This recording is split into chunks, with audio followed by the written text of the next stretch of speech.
Hi, welcome back to our second episode in our series on fueling and hydration for endurance sports. If you have ever gotten fueling and hydration wrong, you probably know what this feels like. If we get our fueling wrong, we can end up with bonking, where we really just lose and we hit a wall. We lose all of that energy. We hit a wall and it just feels like we can barely even take the next step forward. If you get your hydration wrong, it can feel like there's a bit of issues with cramping, or it can feel like we've lost a lot of energy and we're just feeling more and more fatigued as we get throughout race day. It can lead to a lot of GI distress. And that is one of the absolute worst things to get in an endurance race. And it is also so common, but also something that I call the bathroom hop to the finish line, where you are essentially spending minutes upon minutes either waiting in line or sitting in the bathroom, just having a lot of issues with your gut. And it can be really frustrating, and it can also be very disappointing, not to mention extremely uncomfortable. If you missed the first episode, make sure to go back and start at the beginning, because that's where we talk about how much we should be consuming. And then today we're going to talk about what types of carbohydrates, foods, gels, products are options, and how you can build out a routine that works really well for you.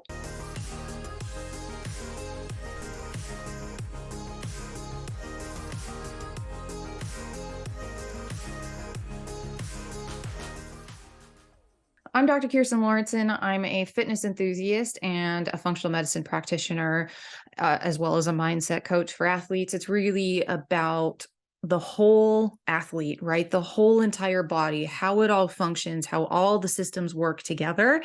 And that really leads to your best performance and sustained over time. So I'm also a triathlete and an Ironman. I know how this can go because I have more or less done and made most of the mistakes along the way. I know firsthand what it can really feel like to have GI distress. I also know what it can feel like to not know how to fuel and hydrate properly, and also to go from video to video, book to book, and listening to all of the podcasts and reading all of the articles, trying to figure out what the best sports nutrition routine would be for me, as well as for endurance sports, like in general. Not to mention that I also have a master's in this as well. It's just the reality is that you can listen to all of the people, you can listen to your friends, you can learn from all of the things, but really where most athletes tend to struggle, and this was me as well, is in the application of it. Because ultimately, and this is what I figured out and what I also then help athletes with now, is that what works for one person doesn't necessarily work for the other. And because we're all so unique and we're all such individuals, this is why I think there's so many different products and so many different companies out there that all have different options for athletes, because we all have different preferences and our bodies seem to work with some of the stuff differently as well.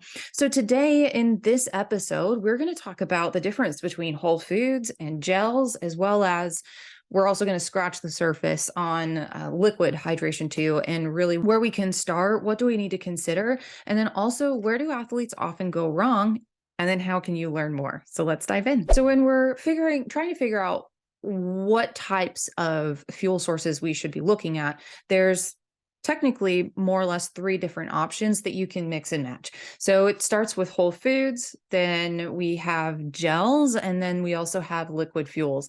And it, depending on who you talk to and where you look, you're going to find a mix of different opinions, as well as a lot of different types of research out there saying that one way might be better than another. And ultimately, what I think that is really helpful for athletes to understand is that for you specifically, it may look entirely different. And that's the whole point. You figuring out what is really works well for you in training then means that when you have the nerves on race day, or the excitement on race day, and any of the other factors that can happen on race day that are hard to control for, you at least know in training that everything works really well with your routine, and you can really be confident with that routine on race day. Even if something goes wrong, usually having a couple of backup plans and knowing what you can choose if it's at the aid stations or otherwise, that's really where a lot of athletes feel really great about developing these awesome routines that they know they jive well with. Right. Let's jump into whole foods. So with whole foods, there's a couple of do's, a couple of don'ts, and then my specific one little special thing from my functional medicine background that I will include in on this too. So a couple of do's with whole foods. This honestly can look however you want it to. There's some athletes who make their own. There's some like their own energy chews, or they're like there's like bars or rice cakes or all sorts of different types of options. Some do fruit snacks, some do graham crackers, some do a mix of everything. Some people really love like bars, like Cliff bars or anything else like that. There's just so many options out there. Or as I said, like fruit gummies or snacks or energy chews. And those can also vary between like semi-solid and specific like whole foods. I also have a couple of athletes that will like blend raisins up with some other things too, to help them get some like electrolytes and get the carbohydrate source up, and they'll turn it into kind of like a whole food liquid like smoothie shake thing that they carry with them. There's lots and lots and lots of different types of options, and that's again one of the reasons why it can be just really helpful to like try a bunch of different things and to have someone who can be working with you and monitoring as you go. Try something, then retest, try something, then retest, and that's really where especially when you're trying to figure out how do you incorporate in whole foods, how do you make sure that it's something that's really easy to carry, all of these things factor in. And then also, how do you make sure that it has enough of what you need in order to keep those energy levels up? When you're choosing those whole foods, are they going to be easy to digest? Are these simple to digest carbohydrates that my gut is going to be able to handle and process through really well? This is another factor that's really, really important when we're thinking about pre-race preparation. So making sure we're eating enough carbohydrates before race day so we can build up those carbohydrate stores right beforehand. And that usually is about a 2 to 3 day process. And some athletes will misinterpret some of those carb loading tips and processes, and they will tend to opt for the more heavier complex carbohydrate sources.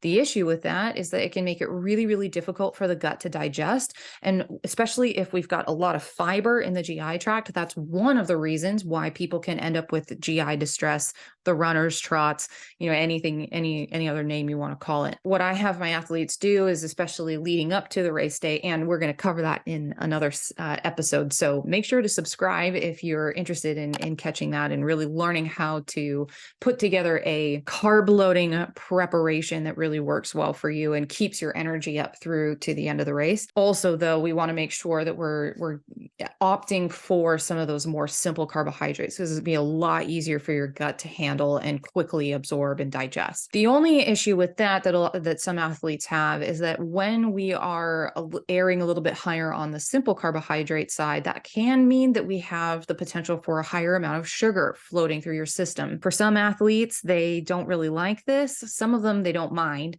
Some athletes, they'll feel like that's partly for a health reason, or they're concerned about inflammation or something else. What I usually recommend here is that we can try to balance out a little bit of that increase in sugar through working on bringing in a little bit of protein in, and we'll talk about that in a later episode. However, many whole food sources will often come with a little bit of protein. So you can make like a bar or these little like squares that maybe have, some oats as well as some maple syrup, which is going to keep the carbohydrate content up. And then also have some like nut butter and some whey protein or some other type of protein powder. And then you're getting a mix of a lot of different types of macronutrients as you head into, your fueling session, which will more or less keep a lot of things in balance. You don't just have to go for the straight like gummy bears and chews and these really super high sugar foods. It's kind of up to you how you want to adjust with that. And it can, again, this is where it can become very, very specific to you. Now, also on top of that, there are some things we want to keep in mind too, which I would say if you're going to be consuming these foods a lot, we want to avoid artificial colorings and artificial sweeteners and dyes, just because those can have a negative impact on the body too. So we do want to be keeping in mind that like if we're going to be fueling with something multiple times a week or every single day, that it does have we do have some thought in what we're putting into our system. The last, and this is my personal tip around this, is that when we have higher intake of carbohydrate, these simple sugars in our fueling sessions throughout our week, really where we can find the balance is outside of those training sessions. So this is really optimizing and looking at your nutrition throughout the day. And again, another episode will be coming up about this as well. We're really looking at fueling with really good carbohydrate sources like your starchy carbohydrates, your sweet potatoes, rice, things like that, wild grains, and then also all of your veggies. Eating the rainbow is one really great way to help to support your body as well as and your gut, as well as making sure you're getting the right protein intake in, making sure you're getting enough of that in throughout your day. Those are 2 tips that can help to balance both the bacteria in your gut and their response to the higher sugar, as well as the higher stress and load that endurance sports often bring, and then also help with balancing blood sugar responses and insulin too. So then the next one is gels. So there's a couple things to consider when it comes to gels. Some athletes love them. Some athletes are like, never again.